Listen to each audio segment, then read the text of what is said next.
Oke. Setelah materi metode evaluasi kinerja dan bias serta tantangan dalam melakukan evaluasi kinerja telah kita pelajari, selanjutnya yaitu prosedur dalam pelaksanaan evaluasi kinerja itu sendiri. Jadi, agar proses evaluasi dan atau pengukuran kinerja dapat berjalan dengan tertib, sistematis, dan logis, maka di dalam organisasi atau perusahaan harus tersedia bahan-bahan dan atau ketentuan untuk melaksanakan harus ada ketentuan dalam melaksanakan manajemen kinerja. Yang kedua yaitu perencanaan kinerja, yang ketiga pelaksanaan dari kinerja yang telah direncanakan, yang keempat penilaian atau evaluasi kinerja, yang kelima melakukan wawancara sehubungan dengan hasil evaluasi kinerja, yang keenam banding, dan yang ketujuh adalah sentra assessment. Next. Kita pahami satu persatu dulu. Jadi, sebelum melakukan evaluasi kinerja atau dalam proses pelaksanaan evaluasi kinerja itu sendiri, agar sistematis dan logis, maka dalam perusahaan sudah harus ada ketentuan-ketentuan yang mengatur tentang satu manajemen kinerja. Dari awal kita mempelajari evaluasi kinerja, mungkin kita belum membahas yang namanya manajemen kinerja. Manajemen kinerja bertujuan untuk mengembangkan sejumlah aspek kinerja, yaitu satu, mencapai tujuan yang telah ditetapkan oleh organisasi.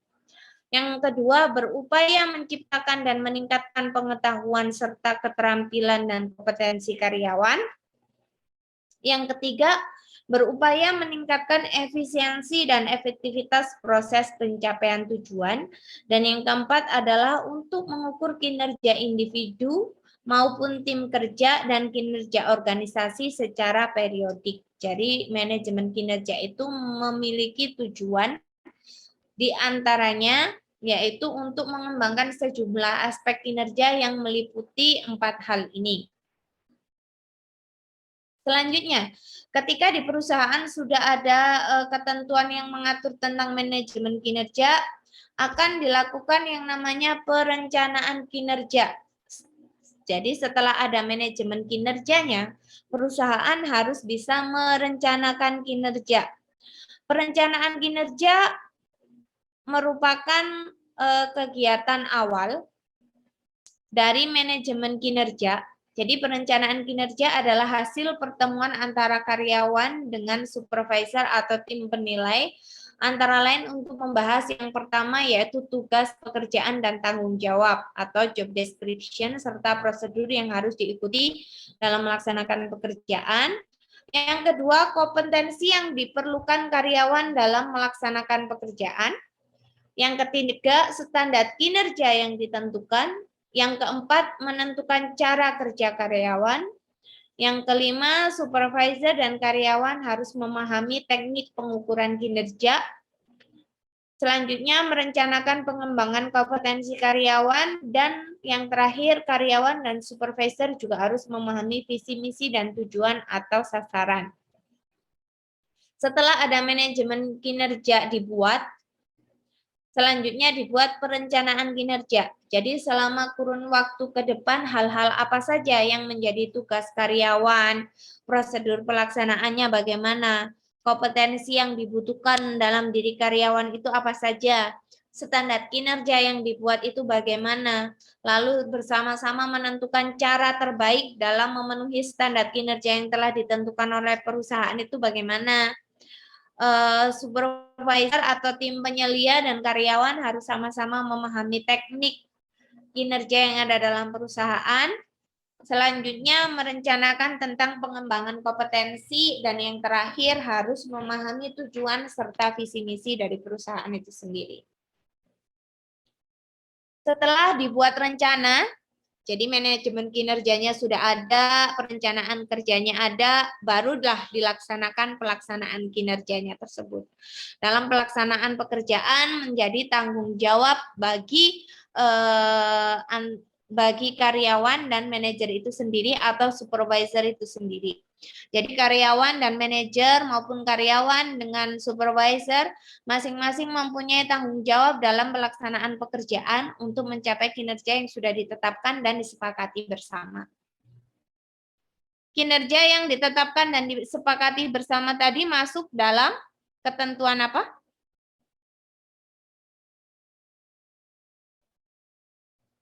Masuk ke dalam ketentuan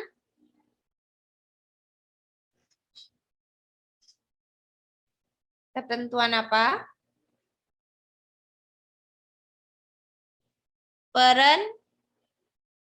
Perencanaan kerja.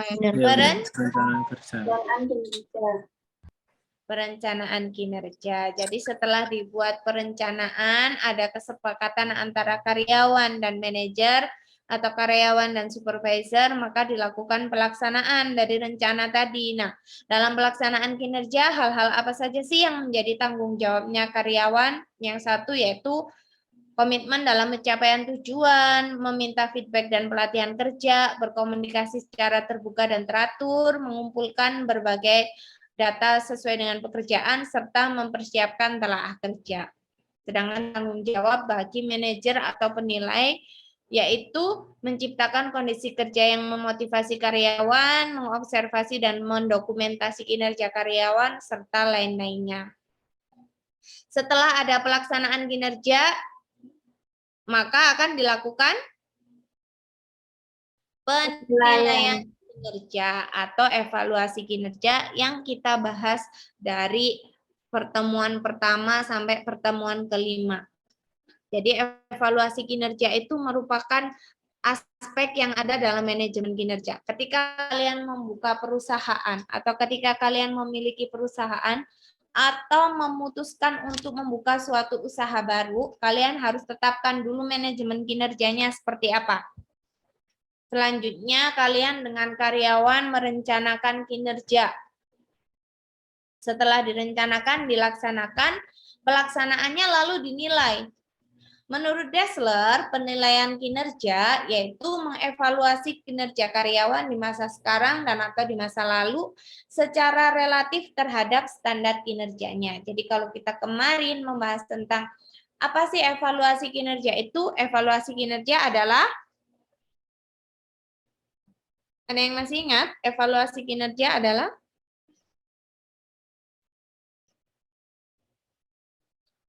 Evaluasi kinerja adalah proses untuk menilai hasil kerja secara kualitatif dan kuantitatif. apa? Putus-putus. Proses untuk menilai hasil kerja secara kualitatif dan kuantitatif. Proses untuk menilai hasil kinerja secara kuantitatif dan kualitatif. Kalau standar kinerja, tolak ukur yang dapat digunakan oleh tim penilai dalam melakukan atau menilai hasil kerja karyawan. tolak ukur yang dipakai oleh tim penilai untuk mengukur hasil kinerja atau prestasi kerja karyawan. Jadi, dalam proses penilaian kinerja ini dilihat apakah kinerja karyawan sudah sesuai dengan standar yang ditentukan oleh perusahaan atau belum. Nah, penilaian biasanya dilakukan secara formatif dan sumatif. Penilaian formatif itu biasanya dilakukan bersamaan dengan pelaksanaan kerja. Misal, perusahaan menentukan bahwa 1 tahun ini harus menjual 50 pieces barang. Kalau 1 tahun, kita buat yang simpel aja. Kalau 1 tahun misal 60 pieces barang, berarti 1 bulannya harus menjual berapa?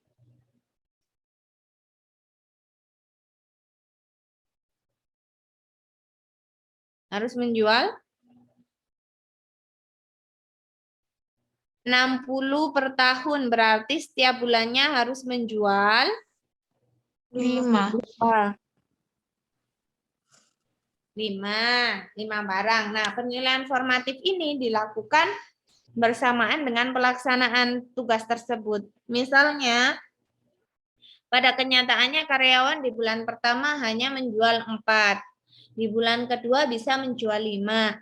Di bulan ketiga menjualnya menurun lagi 3. Nah, penilaian formatif ini dilakukan bersamaan dengan jalannya tugas. Jadi pada saat dievaluasi, kenapa ya bulan ini kok dari 1 tahun ini beberapa bulan itu mengalami penurunan. Misalnya di bulan ke-6 dilihat rata-rata penjualan tidak mencapai 5 pieces, maka akan dilakukan evaluasi. Nah, dievaluasi mana yang aspek-aspek mana sih yang perlu diperbaiki, apakah dari human error-nya ataukah mungkin memang dari musim penjualannya. Itu namanya penilaian formatif, yaitu penilaian yang dilakukan bersamaan dengan jalannya tugas yang diberikan kepada karyawan untuk menilai dan melihat terjadinya ketidaksesuaian antara kinerja karyawan dibandingkan dengan standar kinerja dalam waktu tertentu. Sedangkan penilaian sumatif yaitu penilaian yang dilakukan pada akhir periode penilaian. Jadi kalau tadi menilainya tidak bersamaan dengan jalannya tugas, kalau sumatif itu dilihat dari akhir. Misalnya dalam satu periode 1 tahun, berarti nanti di akhir tahun baru dilakukan penilaian atau dilakukan evaluasi kinerjanya. Sampai sini paham? Paham, Bu. Oke, next. Setelah dilakukan penilaian kinerja atau evaluasi kinerja, maka akan dilakukan yang namanya wawancara evaluasi kinerja. Jadi setelah ada dilakukan penilaian, ditunjang dengan melakukan wawancara evaluasi kinerja. Tujuan dari wawancara ini adalah satu, untuk mengetahui dan menggali lebih lanjut tentang sebab-sebab kelemahan kinerja karyawan, sehingga dapat dicarikan solusi untuk memperbaiki kinerja pada tahun kerja berikutnya. Dan wawancara juga dilakukan dengan tujuan untuk menyusun dan menyepakati target kinerja tahun kerja yang baru atau yang akan dimulai. Jadi ketika hasil kinerja atau hasil dari evaluasi kinerja yang dilakukan di proses penilaian kinerja sudah ada, didukunglah dengan melakukan wawancara evaluasi kinerja dengan tujuan untuk mengetahui dan menggali lebih lanjut tentang kelemahan yang dihadapi oleh karyawan. Jadi pada penilaian kinerja kan terlihat mengapa target penjualan tidak terpenuhi, maka karyawan tersebut dipanggil, dilakukan wawancara, mengapa tidak terpenuhi, apakah ada beberapa standar kinerja yang tidak sesuai atau tidak. Dari hasil wawancara itu akan dipergunakan untuk memperbaiki kinerja di tahun kerja berikutnya, serta wawancara juga dilakukan untuk menyepakati target kinerja tahun kerja yang baru. Jadi ketika hasil evaluasinya sudah ada, contoh tadi penjualan, mengapa sampai akhir tahun tidak bisa mencapai per bulan 5 pieces, setelah ditanya tentang kelemahan atau tantangan yang dihadapi oleh karyawan, maka bersama-sama dengan karyawan bisa menentukan target kinerja tahun berikutnya itu berarti bukan 5 ya, 4 ya, sesuai dengan kesepakatan karena dilihat dari rata-ratanya bisa mencapai angka maksimal itu di 4 pieces penjualan per bulan. Next, keterampilan dan pengetahuan penilai. Jadi dalam melakukan evaluasi kinerja terhadap kinerja karyawan, itu seorang tim penilai harus memiliki keterampilan dan pengetahuan. Jadi seorang pejabat penilai itu harus melaksanakan wawancara hasil kinerja untuk dengan memiliki keterampilan teknis wawancara yang baik sehingga dia bisa melakukan penilaian yang objektif. Nah, keterampilan khusus yang harus dimiliki oleh tim penilai yaitu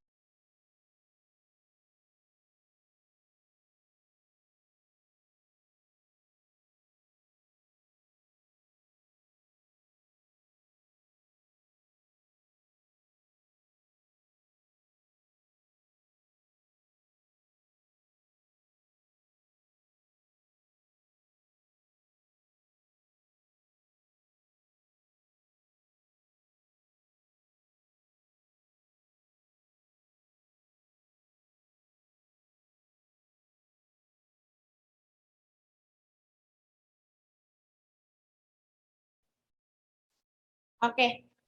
Saya lanjutkan. Ini suara saya putus-putus enggak? Enggak, Bu. Jelas, Bu. Suara saya putus-putus enggak? Jelas, Bu. Jelas ya. Dari tadi putus-putus enggak? Enggak. Enggak, Bu. Soalnya kalian di sini nge-freeze di punya saya sini. Oke, Bu, kameranya aja yang nge-freeze tadi, tapi kalau suaranya enggak. enggak ya. Di sini kalian kayak nge-freeze gitu loh. Sinyal saya nih kesel. Oke. Nah, keahlian atau keterampilan yang harus dimiliki oleh tim penyelia diantaranya yaitu satu, harus memahami sistem evaluasi kinerja. Yang kedua, memahami kepemimpinan, cara dan kecerdasan sosial. Next, proses pelaksanaan wawancara pun juga harus dilakukan dengan penuh kehati-hatian agar hasil dari wawancara tersebut bisa menjadi penunjang dari hasil evaluasi kinerja yang sudah dilakukan. Dalam proses pelaksanaan wawancara itu harus melalui atau memperhatikan hal-hal sebagai berikut. Yang pertama, persiapan. Jadi proses wawancara tidak harus serta-merta langsung bisa dilakukan, tetapi harus ada persiapan terlebih dahulu yang dilakukan oleh tim penilai. Harus dipersiapkan dan terjadwal dengan baik, harus disediakan ruangan yang nyaman dan tenang. Dan yang kedua yaitu menyampaikan hasil evaluasi kinerja. Tadi sebelum dilakukan wawancara kan sudah ada proses penilaian kinerja. Dalam tahap wawancara ini, dalam menyampaikan hasil evaluasi kinerja, tim penilai juga harus menyampaikan secara baik atau secara hati-hati terhadap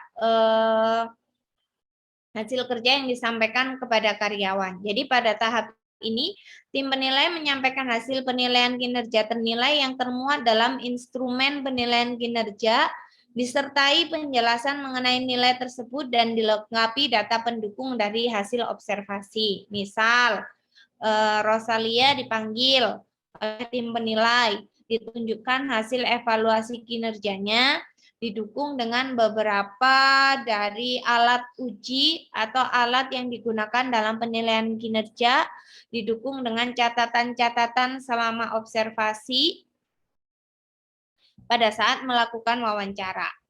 Nah, selanjutnya pelaksanaan yang ketiga harus memperhatikan sikap ternilai. Pada tahap ini, tim penilai harus memperhatikan dengan sungguh-sungguh apakah ternilai menerima atau menolak hasil penilaian itu. Jadi dalam tahap wawancara, tim supervisor atau tim penilai harus melihat respon dari karyawan ternilai. Misal dari hasil yang disampaikan pada poin 2, apakah Rosalia bisa menerima hasil yang dikeluarkan oleh tim penilai atau tidak, di sini harus diperhatikan juga. Nah, bagaimana kalau Rosalia Sukma tidak menerima hasil yang disampaikan oleh tim penilai? Setelah dilakukan wawancara akan ada yang namanya proses banding. Jadi proses banding adalah dalam evaluasi kinerja adalah upaya ternilai untuk melaksanakan hak keberatannya terhadap hasil penilaian kinerja yang diberikan oleh pejabat penilai. Dan yang bersangkutan meminta kepada pejabat penilai, arbiter atau komisi khusus untuk meninjau atau melakukan penilaian ulang. Jadi, biasanya pada saat proses wawancara, setelah disampaikan hasil dari evaluasi kinerjanya, ada beberapa karyawan yang merasa hasil yang disampaikan oleh tim penilai itu tidak sesuai dengan keadaan yang selama ini dia lakukan. Karena adanya beberapa hal. Hal-hal yang membuat mungkin dari hasil evaluasi kinerja tidak sesuai dengan yang diharapkan oleh karyawan itu tadi apa saja? Hal-hal yang membuat hasil dari evaluasi kinerja tidak sesuai dengan harapan karyawan atau karyawan merasa hasil kinerjanya yang disampaikan oleh tim penilai tidak sesuai karena adanya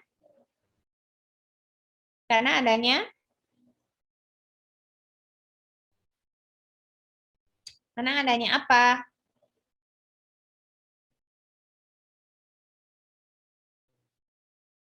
Karena adanya, ini suara kalian di saya nge-freeze loh. Videonya juga nge-freeze. Coba kalau nggak pakai kamera. Nah, karena adanya hasil dari evaluasi kinerja tidak sesuai dengan harapan karyawan. Itu karena adanya apa tadi? Keterampilan dan pengetahuan penilai. No. Di pertemuan sebelumnya yang ada halo effect, first impression effect, leniency and severity, assimilation and differential, recency effect, central tendency effect. Karena adanya Bias dan bias tantangan atau dalam evaluasi tantangan kerja. oleh tim penilai. Penilai. Ngantuk? Enggak, Bu. Enggak ngantuk tapi Akhirnya nge-freeze. Sekarang bahas nge-freeze. Tadi nggak nge-freeze, tadi lancar jaya. Sampai sini ada yang ditanyakan?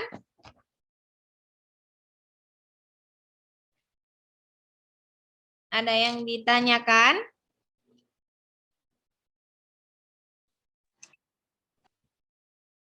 Ibu, tadi hasil dari evaluasi kinerja tidak sesuai dari penilai karena adanya bias ya, Bu?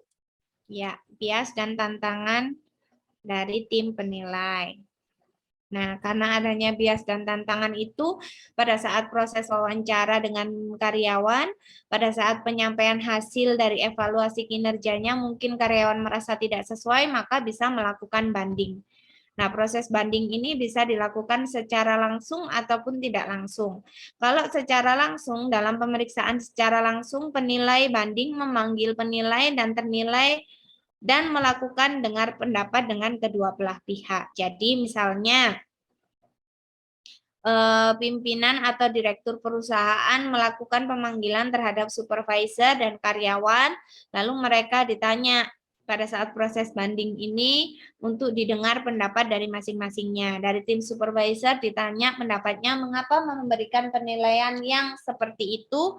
Dari segi karyawan mungkin ditanya pendapatnya beserta dimintai dengan bukti-bukti yang menguatkan kenapa dia tidak terima dengan hasil yang disampaikan oleh tim penilai. Atau bisa juga dalam melakukan banding ini dilakukan penilaian secara tidak langsung. Pada penilaian ini, penilai pembanding atau direktur utama sebelum melakukan penilaian lebih dahulu memanggil penilai dan ternilai secara terpisah. Jadi kalau secara langsung itu didengar dengan kesepakatan bersama. Kalau secara tidak langsung manggilnya terpisah. Jadi dipanggil dulu tim penilainya, benar nggak nilainya sekian. Ini ada karyawan A melakukan banding, katanya hasil dari evaluasi kinerja yang kamu laporkan itu tidak sesuai dengan yang selama ini dia jalankan. Sampai sini ada yang ditanyakan? Ada yang ditanyakan? Setelah melakukan banding demi menghindari hal-hal yang semacam ini, demi menentukan manajemen kinerja yang lebih baik ke depannya, maka dibentuklah yang namanya sentra asesmen atau assessment center. Jadi awal mula adanya assessment center menjadi salah satu metode evaluasi kinerja adalah karena dalam proses assessment center itu melibatkan banyak pihak, tidak hanya beberapa pihak saja. Jadi ketika untuk menyusun manajemen kinerja atau melakukan perencanaan kinerja yang baru,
Astagfirullahalazim, detik-detik mendekati mau habis, nge-lag lagi internetnya.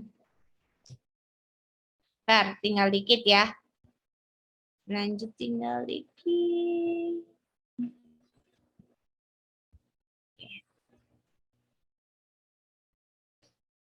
Nah, jadi setelah dilakukan banding untuk menentukan manajemen atau arah perencanaan kerja berikutnya, perlu adanya ketentuan dari adanya sentra asesmen.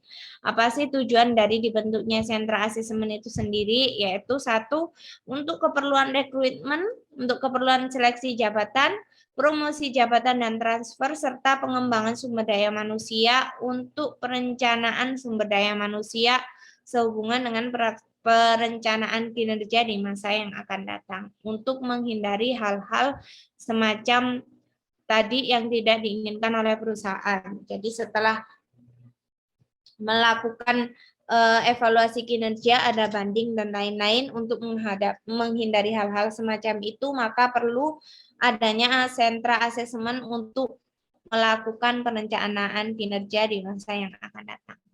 Oke, sampai sini jadi prosedur pelaksanaan evaluasi kinerja tadi harus apa aja? Dalam proses pelaksanaan evaluasi kinerja, yang pertama perusahaan sudah harus ada ketentuan yang mengatur tentang Manajemen kinerja, manajemen kinerja. Yang kedua, perencanaan kinerja, Perencanaan kinerja, yang ketiga, pelaksanaan pelaksanaan Kerja. yang keempat, Penilaian, penilaian, yang kelima, wawancara, wawancara evaluasi kinerja, banding. kemudian keterampilan dan pengetahuan penilai, itu kan masuk dalam wawancara ya. ya, Wawancara. Oke, selanjutnya sudah harus ada yang mengatur ketentuan tentang Banding. banding dan yang terakhir yaitu sentra asesmen. central assessment. Oke, sampai sini ada yang ditanyakan? Kalau nggak ada on cam sebentar, ayo kita absen.